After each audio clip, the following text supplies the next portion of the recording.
നമ്മളിനി പോകുന്നത് എറണാകുളത്തെ സീപോർട്ട് എയർപോർട്ട് റോഡിലെ അനധികൃത പാർക്കിംഗുമായി ബന്ധപ്പെട്ട റിപ്പോർട്ടിലേക്കാണ്.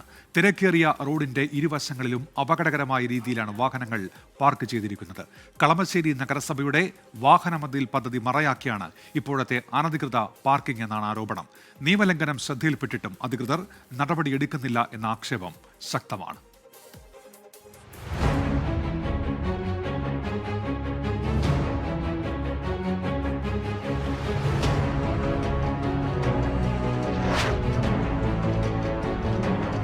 സീപോർട്ട് എയർപോർട്ട് റോഡിലെ തോഷിബ ജംഗ്ഷൻ മുതലാണ് വാഹനങ്ങളുടെ അനധികൃത പാർക്കിംഗ്.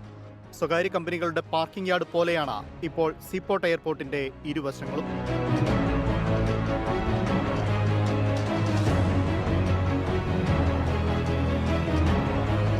റോഡിന്റെ ഇരുവശങ്ങളിലും അപകടകരമായ രീതിയിൽ ടാങ്കറുകൾ ഉൾപ്പെടെയാണ് പാർക്ക് ചെയ്യുന്നത്. ഈ മേഖലയിൽ വാഹനാപകടങ്ങളും പതിവാണ്. അപകട വളവുകളിൽ നോ പാർക്കിംഗ് ബോർഡുകൾ ഉണ്ടെങ്കിലും നിയമം ലംഘിച്ചുള്ള പാർക്കിംഗ് യഥേഷ്ടം തുടരുന്നു. പ്രശ്നങ്ങളൊക്കെ ഉണ്ട്. പിന്നെ സാമൂഹ്യ വിരുദ്ധരുടെ ശല്യങ്ങൾ അതുമുണ്ട്. പിന്നെ ഈ 5 വാഹനങ്ങൾ ATMന്റെ വാഹനങ്ങൾ കുറഞ്ഞത് 1 വർഷത്തോളമായി അതവിടെ ഇട്ടിരിക്കുന്നത്. അപ്പോൾ അത് ഇപ്പുറത്തുനിന്ന് മാറ്റി കുറച്ച് അപ്പുറത്തേക്ക് പാർക്ക് ചെയ്തേക്കാണ്. ഇതുവരെ അവിടെ നിന്ന് എടുത്ത് മാറ്റിയിട്ടൊന്നുമില്ല. ഇതിൽ പോകുന്നവർക്ക് എല്ലാവർക്കും അതൊരു അസൗകര്യമാണ്. അതിൻ്റെ തൊട്ടപ്പുറത്ത് തന്നെയാണ് യൂട്ടേൺ. അപ്പോൾ ആ യൂട്ടേണിൽ അവിടെ സ്ട്രീറ്റ് ലൈറ്റ് ഇല്ലാത്തതാണ് മെയിനായിട്ടുള്ള പ്രശ്നങ്ങൾ. റോഡ് സൈഡിൽ മാലിന്യം തള്ളാതിരിക്കാൻ ഒരുക്കിയ വാഹനമതിലും ഇപ്പോൾ ബാധ്യതയാകുകയാണ്. കളമശ്ശേരി നഗരസഭ മതിലൊരുക്കാൻ കൊണ്ടിട്ട വാഹനങ്ങൾക്കൊപ്പമാണ് മറ്റു വാഹനങ്ങളും പാർക്ക് ചെയ്യുന്നത്.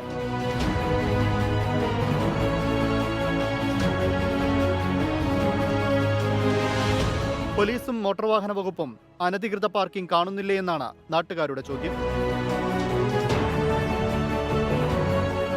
ഗതാഗതക്കുരുക്കും അപകടങ്ങളും നിത്യസംഭവമാണ് കൊച്ചിയിലെ സീപോർട്ട് എയർപോർട്ട് റോഡിൽ.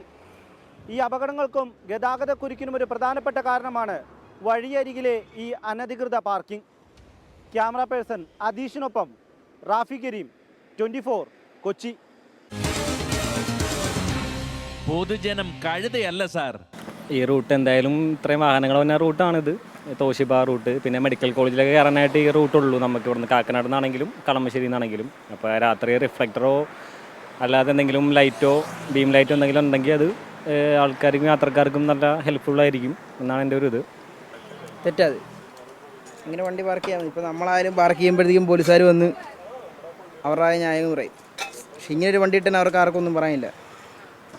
അവർ കുഴപ്പമുള്ളൂ. അതിൻ്റെ അതോറിറ്റി ആരാണെന്നോ എന്താണെന്നോ ആർക്കും അറിയില്ല. അതിനെതിരെ ഒരു നടപടിയും ഇതുവരെ വന്നിട്ടില്ല. ഭയങ്കര അപകട സാധ്യതയുള്ള ഒരു ഏരിയയാണ്. ഇതിനു മുമ്പും പല അപകടങ്ങളുണ്ടായിട്ടും ആ വാഹനങ്ങൾ ഇതുവരെ അവിടെ നിന്ന് എടുത്ത് മാറ്റാനുള്ള ഒരു തീരുമാനം ഇതുവരെ എത്തിയിട്ടില്ല. അതൊന്നും മാറ്റി കിട്ടിയാൽ ജനങ്ങൾക്ക് ഉപകാരപ്പെടും.